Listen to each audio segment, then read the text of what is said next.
राज्यातील 3028 प्रकल्पांमध्ये केवळ 24.74% जलसाठा शिल्लक आहे आणि गेल्या वर्षीपेक्षा त्यात 5% सध्या घट झाली आहे। जून महिना अर्धा संपला आहे तरी पाऊस झाला नाहीये। 20 जिल्ह्यांमधल्या 3500 गावं आणि वाड्यांची तहान 1003 टँकरवर अवलंबून आहे।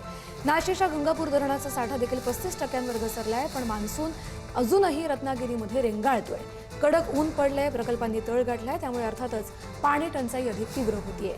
या संदर्भात बोलूया आपले प्रतिनिधी किरण ताजणे यांच्याशी। किरण, सध्याची धरणांची परिस्थिती काय आहे?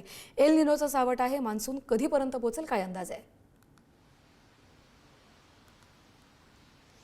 कस्तुरी, गेल्या काही दिवसांपासून जर आपण हे संपूर्ण चित्र राज्यातील जर बघितलं तर पाऊस लांबणीवर पडलेला आहे आणि मागच्या महिन्यामध्ये जर बघितलं तर उन्हाच्या ज्या झळा होत्या त्या देखील मोठ्या प्रमाणात होता।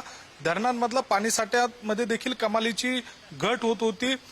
या सगळ्या दरम्यान बाष्पीभवन मोठ्या प्रमाणात झाल्यामुळे ही घट झाल्याचं बोललं जात होतं आणि अशा सगळ्या परिस्थितीमध्ये आत्ताच्या घडीला राज्यामध्ये 1000हून अधिक जी गावं आहेत त्यांना टँकरद्वारे पाणी पुरवठा केला जातो। 20 जिल्ह्यांमध्ये सध्या पाणी टंचाईची जी झळ आहे ती जाणवते आणि अशा सगळ्या परिस्थितीमध्ये मान्सून सुद्धा या सगळ्या दरम्यान उशिरा येतोय अशा स्वरूपाची स्थिती आहे। त्यामुळे या सगळ्या काळामध्ये पाणी टंचाई आणखी जाणू शकते अशा स्वरूपाचा अंदाज तज्ज्ञांकडून व्यक्त केला जातोय। पाणी जपून वापरण्याचं आवाहन देखील या सगळ्या दरम्यान प्रशासनाकडून केलं जातंय। या सगळ्या दरम्यान शेतीसाठीचं जे आवर्तन आहे ते पाणी टंचाईची गंभीर समस्या आपल्यावरती अवलंबून आहे आणि आपण पाण्याचा काटकसरीने वापर करावा इतकंच आवाहन। धन्यवाद किरण, दिलेल्या सगळ्या माहितीसाठी।